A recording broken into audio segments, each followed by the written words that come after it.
नमस्ते एवरीवन। अपन स्टार्ट करते हैं part number 2 unit number 10। Part A कर लिया इसका दोस्तों, यूनिट नंबर 10 का BHIS 134 चल रहा था अपना, ठीक है। तो यहाँ पर कांग्रेस की उत्पत्ति से संबंधित विवाद वो समझ लिए थे। सरकारी षड्यंत्र का सिद्धांत, मतलब इसमें भी सेफ्टी वॉल का सिद्धांत समझ लिया और तड़ी चालक का सिद्धांत ही पढ़ लिया था। अब दोस्तों इसी विवाद में, मतलब कांग्रेस की उत्पत्ति से संबंधित विवाद में ही दूसरा टॉपिक पढ़ते हैं, भारतीय विशिष्ट वर्ग की प्रतिद्वंदिता और महत्वाकांक्षाएं।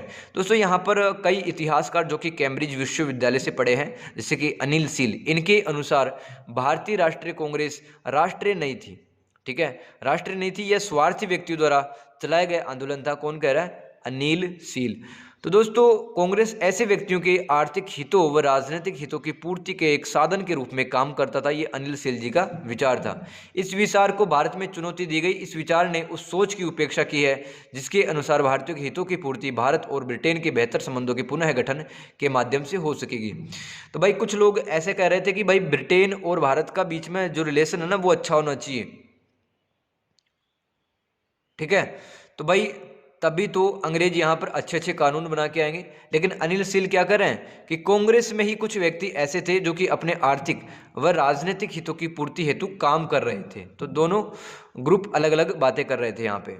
तो कांग्रेसी नेताओं की पहली पीढ़ी इस बात से हमेशा सचेत रही कि वे ब्रिटिश सरकार के द्वारा शासित किए जाते हैं, जिन्होंने भारत में कई उदार मूल्यों को लाने में मदद की है।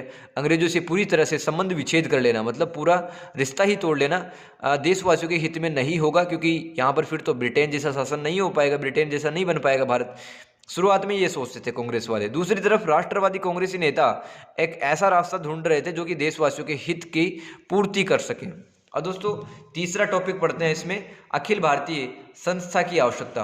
तो भारतीय राष्ट्रीय कांग्रेस की स्थापना विदेशी शासन की लंबी अवधि के परिणाम स्वरूप पैदा हुई राजनीतिक एवं सामाजिक आर्थिक परिस्थितियों की ही प्रतिक्रिया थी। देखो भारत में कुछ राजनीतिक, सामाजिक और आर्थिक परिवर्तन हुए थे, उसी के बावजूद, उसी के फलस्वरूप भारतीय राष्ट्रीय कांग्रेस की स्थापना हुई थी।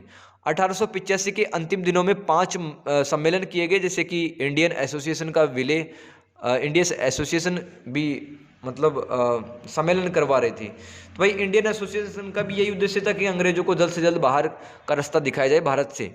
तो इंडियन एसोसिएशन का एक ही उद्देश्य था, इसलिए इंडियन एसोसिएशन का विलय 1886 ईस्वी में भारतीय राष्ट्रीय कांग्रेस में कर दिया गया। जबलपुर एवं इलाहाबाद में भी 2 सम्मेलन किए गए। इसी तरह राष्ट्रीय स्तर पर शिक्षित वर्ग के द्वारा व्यक्त विचारों के द्वारा राष्ट्रीय स्तर पर एक मजबूत संस्था की नींव रखी जानी तय थी। 1885 और 1905 के समय राष्ट्रीय हितों की पूर्ति करने हेतु कांग्रेस में दोस्तों 2 पंथ उभरते हैं, नरमपंथी पंथ और गर्मपंथी पंथ। 1885 और 1905 तक कांग्रेस में नरमपंथियों का दबदबा रहा। फलतः 1907 ईस्वी में कांग्रेस का विभाजन हो गया था।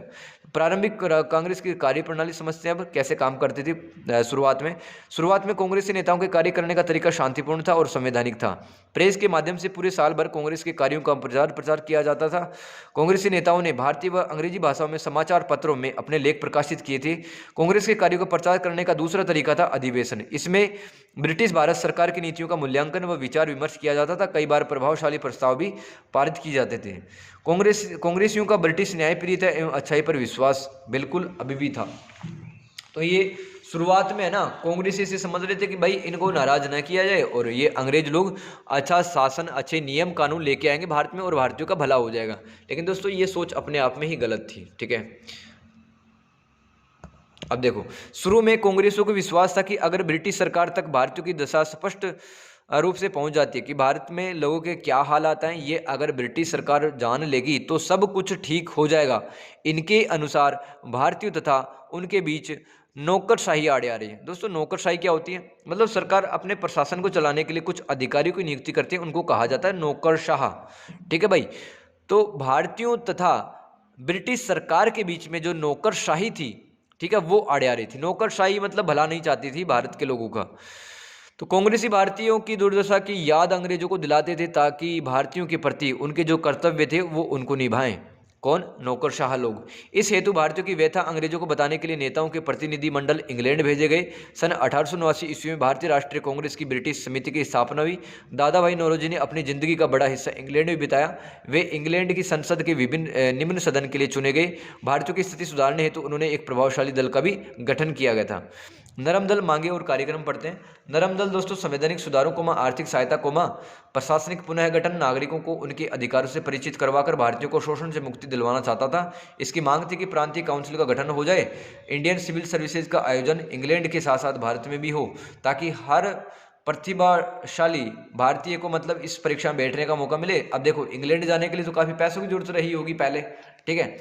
तो इंडियन सिविल सर्विसेज, जिसको ICS एग्जाम के नाम से जाना जाता है फिलहाल, ठीक है, वर्तमान में तो इसको UPSC कहते हैं। UPSC परीक्षा आयोजित करवाती है भारत के प्रशासनिक अधिकारी को, जो कि केंद्र सरकार के कर्मचारी होते हैं, ठीक है। तो पहले इसी UPSC को ICS के नाम से जाना जाता था, पहले इंग्लैंड में होती थी। तो भाई कांग्रेसियों को मानना था कि अब ये भारत में होने लगे ताकि ज़्यादा से ज़्यादा भारतीय यहाँ पर एग्जाम में बैठ सकें।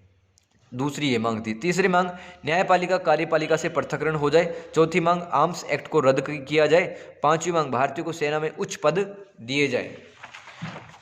तो भाई भारत के सभी भागों में स्थायी बंदोबस्त को भी निरस्त कर दिया जाए। स्थायी बंदोबस्त जानते हैं कि मतलब एक जमींदार को एक निश्चित राशि अंग्रेजों को देनी पड़ती थी। अंग्रेजों के टाइम पर स्थायी बंदोबस्त में एक जमींदार अंग्रेजों को उपज का 10/11 हिस्सा देता था और 1/11 भाग खुद रख लेता था। तो भाई भारत के सभी भागों में स्थायी बंदोबस्त को निरस्त किया जाए, ये कांग्रेस की मांग थी, ताकि भारतीय किसानों का शोषण ना हो। नेक्स्ट पॉइंट, नेक्स्ट उद्देश्य भारतीय राष्ट्रीय कांग्रेस का, ब्रिटिश सेना में भारतीय सैनिकों का वेतन बढ़ाया जाए। कांग्रेस ने अपने कार्यकाल, तो दोस्तों शुरुआत का जो कांग्रेस का कार्यकाल था ना 1885 से 1905 का, इस दौरान अपनी यही मांग बनाए रखी। मतलब शुरुआत के जो 20 साल थे ना अंग्रेजों की भारतीय राष्ट्रीय कांग्रेस की यही मांग थी कि ब्रिटिश सेना में भारतीय सैनिकों को वेतन बढ़ा दिया जाए, और जो ICS की एग्जाम थी इंडियन सिविल सर्विसेज की, वो इंग्लैंड के साथ साथ भारत में भी हो, स्थायी बंदोबस्त को निरस्त कर दिया जाए। तो भाई इस युग को उदारवादियों का युग कहा जाता है, क्योंकि कांग्रेसी नेता शांतिपूर्ण ढंग से अपने मुद्दों को ब्रिटिश भारत सरकार के सामने रखते थे, ताकि अंग्रेज सरकार नाराज न हो। अंग्रेज चाहते थे कि काउंसिल के सदस्य कांग्रेस नेता चाहते थे कि काउंसिल यानी परिषद के सदस्य जनता चुने, ताकि भारतीयों की समस्या वहां पर रखी जाए और काउंसिल के अधिकारों में वे अब वृद्धि हो। तो पहले तो दोस्तों इन जो काउंसिल थी ना परिषद, उसके जितने डिसीजंस थे उस पर वायसराय का कंट्रोल होता था। वायसराय चाहता तो भाई लागू कर सकता था, वायसराय चाहता तो जो भारतीय बोल रहे हैं उनकी बात को दबा भी सकता था। तो कांग्रेसी नेता ये चाह रहे थे काउंसिल के परिषद के अधिकारों में अब वृद्धि हो जाए। तो फलतः ब्रिटिश सरकार को 1892 ईस्वी का इंडियन काउंसिल एक्ट पारित करना पड़ा, लेकिन कांग्रेसी इससे खुश नहीं थे। इनकी मांग थी कि भारतीय कोष पर भारतीयों का ही नियंत्रण हो। तो भारत पे जो खर्चा किया जा रहा था, कांग्रेसी नेता चाहते थे कि इस खर्चे पर भी मतलब किसको कितना पैसा दिया जाए, किस क्षेत्र में कितना निवेश किया जाए, भारतीयों का ही कंट्रोल हो, ठीक है। सन 1905 ईस्वी में कांग्रेस ने ब्रिटिश साम्राज्य के अंतर्गत स्वशासन की मांग की। स्वशासन की मांग ऑस्ट्रेलिया और कनाडा के स्वायत्त शासन के नमूने पर की गई। स्वशासन का क्या मतलब है कि भाई ठीक है अंग्रेज राज करें भारत में, लेकिन भाई जो काउंसिल है उसके अधिकार बढ़े, और जो काउंसिल में भारतीय चुने जा रहे हैं वो जनता चुने, ताकि वहां पर समस्याएं रख सके, ठीक है, भारत के ही लोग। तो भाई चाहे अंग्रेज शासन करे, ठीक है, लेकिन शासन की बागडोर हमारे ही हाथों में भी हो। तो ऐसा चाह रहे थे 1905 तक कांग्रेस के नेता। और ये जो नमूना था ना स्वशासन का, ये ऑस्ट्रेलिया और कनाडा के स्वायत्त शासन के नमूने के लिया गया था। तो गोपाल कृष्ण गोखले व दादा भाई नौरोजी ने भी इस प्रकार के स्वशासन को समर्थन दिया। कांग्रेसी नेताओं ने प्रेस व स्वतंत्र विचारों की अभिव्यक्ति पर प्रतिबंध हटाने को कहा। तो कांग्रेसियों ने रेलवे, बागानों तथा उद्यमों में विदेशी पूंजी लगाए जाने का विरोध किया। सेना व नागरिक सेवाओं पर ब्रिटिश भारतीय सरकार द्वारा किए गए अत्यधिक व्यय पर भी नाराजगी व्यक्त की। साथ ही अंग्रेजों द्वारा दोस्तों जो भू राजस्व नीति अपनाई जा रही थी, ठीक है, भू राजस्व नीति अपनाई जा रही थी, तो इसकी भी आलोचना मतलब जो भारतीय राष्ट्रीय कांग्रेस के नेता थे ये कर रहे थे, इसकी भी आलोचना, ठीक है। एशिया तथा अफ्रीका महाद्वीप में ब्रिटिश साम्राज्यवादी हितों के लिए भारतीय सेना और भारतीय राजस्व के उपयोग को उन्होंने आर्थिक शोषण का ही एक उदाहरण बताया। देखो, एशिया महाद्वीप के जो अलग अलग देश है, अफ्रीका महाद्वीप के जो देश थे, जैसे दक्षिण अफ्रीका है, जिम्बाब्वे है, यहाँ पर भी तो अंग्रेजों का शासन चल रहा था।